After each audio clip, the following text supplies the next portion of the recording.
At the time I made this video, Moongirl and Devil Dinosaur is making its debut on Disney Plus as an animated series. And on the surface of it, it may just look like kid stuff, but I'm going to explain to you who Moongirl is, why Marvel is doing it, what is Lawrence Fishburne's connection to it, the key issues to pick up from her line of comics that started in 2015, and why this Moongirl animated series is an important project. Welcome back to Comic Power. I'm your host, Comic Killer 72. Welcome to another episode of The Quick Flip. This is the program where I go over comic book industry news in a short period of time. Please subscribe to this channel and click on the notification button as well. It will remind you when new videos drop. Alright, let's get right into it. So who is Moongirl? Moongirl makes her first appearance in Moongirl and Devil Dinosaur #1 from 2015. The creation of the character is credited to Amy Reeder and Brandon Montclair. They had worked together previously creating Rocket Girl for Image Comics. And like Moongirl, it was a young female character that was using technology to battle bad guys. Also credited as a co-creator is Natasha Bustos, who was the first artist to draw Moongirl and had a hand in her design. And you're probably wondering, hey, what about the dinosaur? Well, this character was first created back in 1978 by Jack Kirby.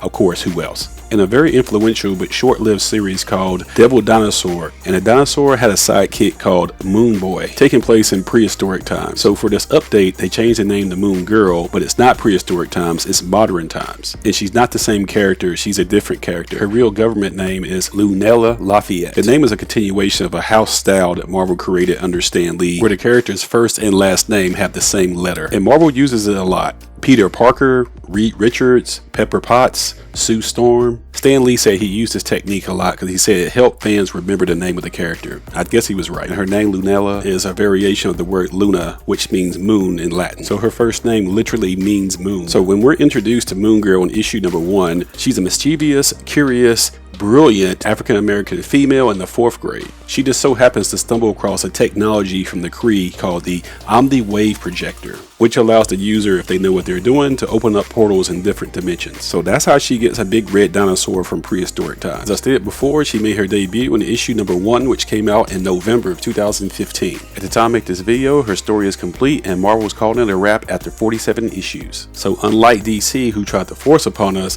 a live-action series for Naomi, a character first created in 2019 who had maybe 10 appearances in comics, and the TV show has been canceled, by the way, and no one's gonna miss it. Moongirl, on the other hand, had been developing comics for 6 years and over 40 issues before they greenlighted a project for her. So the crashing of Naomi and the rising of Moongirl is just another example of incompetence from DC's part. Lead female characters and persons of color characters have been underrepresented in comics for a very long time, so audiences that love them are thirsty for these projects. Marvel has handled it well in a very organic fashion. DC has tried to force stuff and rush stuff at the last minute like they always do, and they fail.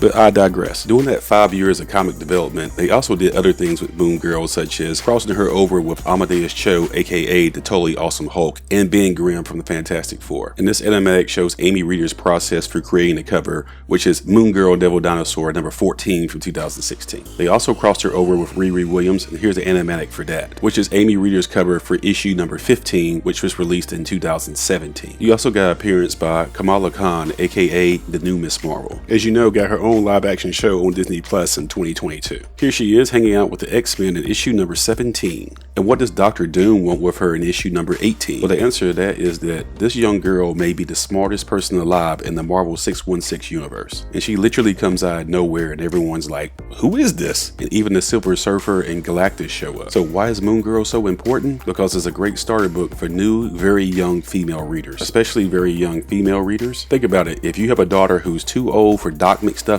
but too young for Kate Bishop Hawkeye, then Moongirl is a great sweet spot for her to start with. The material in her books is age appropriate and relatable for a female about 7 to 11 years old. So let's talk about the animated series. As I stated before, Lawrence Fishburne is connected to this project. He is producing the show with his production company called Cinema Gypsy. It's the same production company that he co-owns, which gave us Akilah and the Bee back in 2006. And it starred a very young Keke Palmer playing a young black female competing in a spelling bee. It was a critical and commercial hit, scoring $19 million at the box office on just a $6 million budget. So Lawrence produced and starred in this film for young young black female lead. So Lawrence is repeating the process again with Moongirl and Devil Dinosaur, which Cinema Gypsy is also producing in association with Disney, who owns the property. And like Akilah and the Bee, he has a supporting role as an actor. On Moongirl, he's going to be doing the voice of the Beyonder. Now that's going to be interesting. If you're not familiar with that character in the Marvel Universe, I'll put a link in the description. For those of you who think you're not familiar with Lawrence Fishburne's work, well, he played Morpheus in this little teeny tiny film called The Matrix. So he has ties to Warner Brothers, and that's how he got the gig as Perry White in the Superman movies. Lawrence also played the corrupt grandfather in the show Blackish, which had a successful 8-year run, one of the best sitcoms ever. The show was on ABC, which is owned by Disney, so Lawrence has Disney connections as well. He made his first appearance in the MCU playing Dr. Bill Foster, appearing in Ant-Man 2, but apparently not Part 3. And as you can see, Lawrence has been pretty busy, and his involvement in Hollywood as a big-time player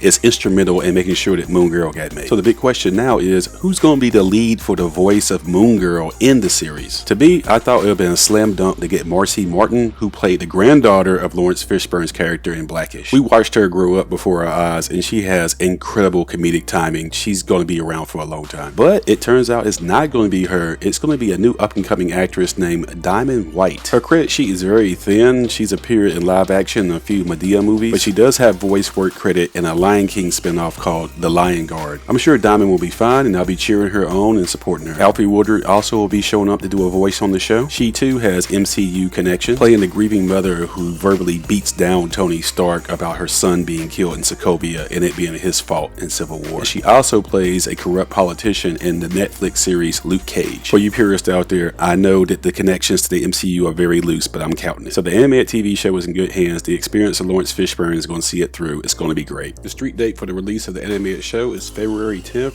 2023 on Disney Plus. Another indicator if a character has quote unquote made it is cosplay. Nothing is a better endorsement of your love for a character than dressing up as that character. And as you can see, Moongirl has a wide range of fans among young black females that need something to play which is age appropriate and very easy to assemble. And you see images like this and it just warms your heart. That's just so cute. It's just so adorable. Now let's look at some key issues from the Moongirl comic book series. This is a good tip for collectors and or speculators because the print runs were not very high on her comic series. So as the character gets more popular, the supply and demand is going to get way out of whack and prices are going to go up. So you better start hoarding now before it's too late. Be sure to get Moongirl and Devil Dinosaur #1, released in 2015. It's the first appearance of Lunella Lafayette, aka Moongirl. This issue is a 9.8 CGC, sells for about $300 right now. If you have the 1 in 25 variant, it's going for about $600, so this is the key issue to have. Hey, if you think the material is kid stuff, the prices are not. Then there's issue #2, which is the second appearance of Moongirl ever, which fills in more information about the character's origin. And then there's issue #7, which is the first appearance of her new uniform, and it's also the first appearance of Kid Kree, a new character that should be showing up in the animated series. This was a very hard issue to find in a while, so if you find it, buy it.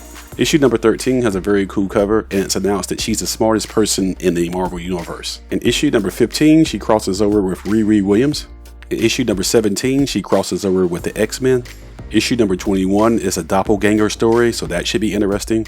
In issue #28, she crosses over with the Fantastic Four, the Skrulls, and fights a new villain named Omnipotentus. Speculators are really betting on that this character is going to show up in the animated series, so if you find it at your LCS, it may be selling at a premium. And another winner is issue #32, where Princess Fisk shows up. This is the daughter of the Kingpin, and this is her first appearance. Speculators also love this one too. Now that we know that the Kingpin is the MCU proper, his daughter has to show up in live action eventually. So there you have it. Moongirl is not just kid stuff. Hopefully I sold you on that this character is very important. And her animated series makes its debut on Disney Plus on February 10th, 2023.